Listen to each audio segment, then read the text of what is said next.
Hi friends, இன்றைக்கி நம்ம என்ன விளாக் பார்க்க போகிறோம்னு பார்த்தீங்கன்னா, முருகர் 2 தலைகளோடு இருக்கக்கூடிய கோவிலையும் ஆதி பழனி அப்படின்னு சொல்லக்கூடிய கோவிலையும் தாங்க நம்ம பார்க்க போகிறோம். வாங்க வீடியோக்குள்ளே போகலாம்.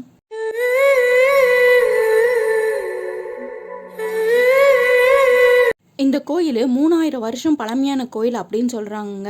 இந்த கோயிலில் பார்த்தீங்கன்னா 1305 படிக்கட்டுகள் இருக்குது. இந்த கோயிலில் நிறைய சிறப்பு அம்சங்கள் நடந்திருக்கு. அது என்னன்னு பார்த்தீங்கன்னா, முருகருக்கு அபிஷேகம் பண்ண ஒரு மாடு தாங்க கீழே இருந்து மேலே படிக்கட்டு வரையா ஏறி தண்ணி அபிஷேக பொருட்கள் எல்லாத்தையும் கொண்டு போகுது. அதில் தான் அபிஷேகமே பண்ணுறதா சொல்கிறாங்க. இது எவ்வளோ பெரிய அதிசயங்க. அது காலையில் 7 மணிக்கு எடுத்துகிட்டு போகுது. தினமும் இந்த மாடு கொண்டு போகுது. இது படிக்கட்டு வழியாக தாங்க எடுத்துகிட்டு போகுது. தானாகவே அந்த படிக்கட்டை இந்த மாடு ஏறுது. இந்த கோவிலில் தாங்க கந்த சஷ்டி கவசம் அரங்கேற்றம் பண்ணதாகவும் சொல்லப்படுது. இந்த கோவிலில் தாங்க முருகர் தனக்குத்தானே பூஜை பண்ண இடமாகவும் சொல்லப்படுறாங்க. அருணகிரிநாதருக்கு படிக்காசு வழங்கிய தலம் அப்படின்னு சொல்கிறாங்க. இந்த கோவிலில் தாங்க வள்ளியும் தெய்வானையும் தவம் பண்ணி முருகப்பெருமானை மணர்ந்த தலமாகவும் சொல்கிறாங்க. பின்னாக்கு சித்தர் இந்த மலையில தான் இருந்து பின்பு ஜீவசமாதி அடைஞ்சிட்டாரு அப்படின்னு சொல்கிறாங்க. இப்போது நம்ம இந்த கோயிலோட வரலாறை பார்க்கலாம். இந்த கோவிலில் பார்த்தீங்கன்னா 1380 படிக்கட்டுகள் இருக்குது. இதில் நம்ம பைக்கில் போகிறதுக்கும் காரில் போகிறதுக்கும் தார் சாலையும் அமைக்கப்பட்டிருக்காங்க. இந்த கோவிலை தாங்க ஆதி பழனி அப்படின்னு சொல்கிறாங்க. இந்த கோவிலில் இருக்க முருகர் பேர் தண்டாயுதபாணி. இவர் அக்னி மூர்த்தியாக இருக்கார். அது மட்டும் இல்லைங்க, 2 தலைகளோடையும் இருக்கார். இந்த கோவிலில் அபிஷேகம் பண்ணுற தயிர் புளிக்காதான். அது ஒரு அதிசயம்தாங்க. உண்மையாகவே இங்கே புளிக்கலை. 12 ஆண்டுகளுக்கு ஒரு முறை வரக்கூடிய மழை இல்லாத நேரத்தில் கூட அந்த கொடுமையான காலத்தில் மலைக்கோயிலுக்கு தென்புறம் இருக்கக்கூடிய தீர்த்த விநாயகர் முன்பு திடீரென்று வழிந்தோடிய மாமந்த தீர்த்தமானது அதிசயம் நிறைந்த தெய்வீக செயல் அப்படின்னு சொல்கிறாங்க. இந்த கோவிலில் பார்த்தீங்கன்னா காகம் மலைக்கு மேலே பறக்காதாங்க. அது இன்னும் தனி பெரும் சிறப்பு அப்படின்னு சொல்கிறாங்க. இந்த கோவிலில் இருக்கிற கருவறையில் இருக்கக்கூடிய மூலவர் சிலையை பார்த்தீங்கன்னா மேல் பாதி வேலைப்பாடுடனும் கீழ்பாதி வேலையாற்றும் காணப்படுகிறது. இவர் சுயம்பு மூர்த்தி ஆவார். இந்த கோயிலில் இருந்து கந்த சஷ்டி விரதம் இருந்தால் கண்டிப்பாக குழந்தை பிறக்கும் அப்படின்னு சொல்கிறாங்க. அதாவது சஷ்டியில் விரதம் இருந்தால் அகப்பையில் கிடைக்கும் அப்படின்றதுக்கு எடுத்துக்காட்டாக இந்த கோவிலில் இருந்து சஷ்டி விரதம் இருந்தால் கண்டிப்பாக குழந்தை பிறக்குமாங்க. நிறைய பேருக்கு அப்படி நடந்திருக்குன்னு சொல்கிறாங்க. இதன் காரணமாக தான் இந்த கோவிலுக்கு மக்களின் எண்ணிக்கை அதிகரிச்சிருக்கு அப்படின்னு சொல்கிறாங்கங்க. சஷ்டியில் கிருத்திகை நாட்களில் வேற என்ன முருகருக்கு உகந்த நாட்கள் இருக்கோ அந்த எல்லா நாட்கள்லையுமே இந்த கோவிலுக்கு முருக பக்தர்கள் அதிகமாக வரதா சொல்லப்படுறாங்க. 2 தேர்களை கொண்ட ஒரே முருகர் சன்னதி பார்த்தீங்கன்னா இந்த கோவில் தாங்க. இந்தியாவிலேயே வேற எங்கேயுமே இந்த மாதிரி கோவில் இல்லை. அதுவும் முருகருக்கு 2 தேர்கள் இல்லை அப்படின்னு சொல்கிறாங்க. அதிகமான தமிழ் இலக்கிய நூட்கள்லையும் பாடல்கள்லையுமே இந்த கோவிலோட பெயர் பெற்றிருக்குங்க.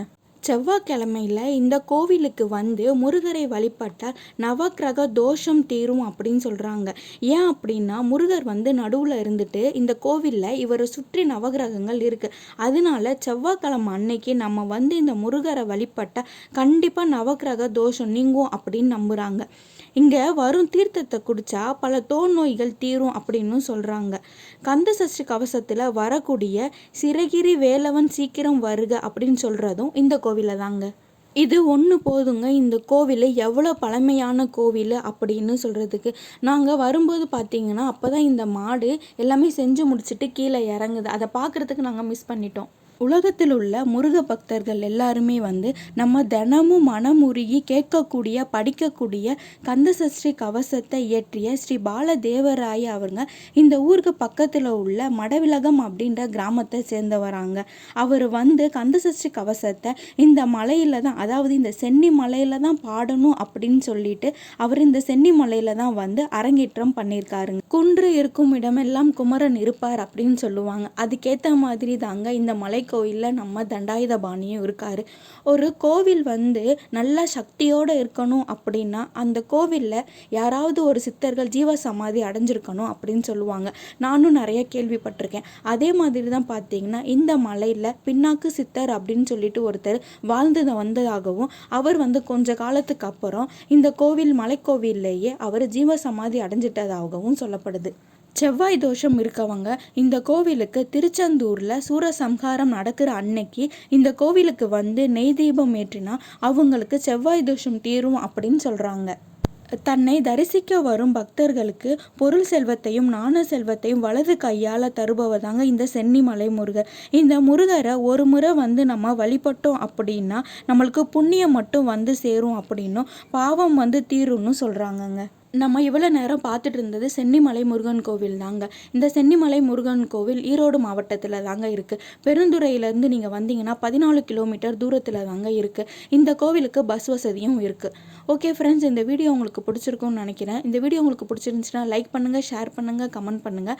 நம்ம சேனலையும் அப்படியே சப்ஸ்கிரைப் பண்ணிக்கோங்க. பக்கத்தில் இருக்க பெல் ஐக்கானும் கிளிக் பண்ணிக்கோங்க. நம்ம சேனலை கொஞ்சம் சப்போர்ட் பண்ணுங்கள். ஓகே ஃப்ரெண்ட்ஸ், பாய்.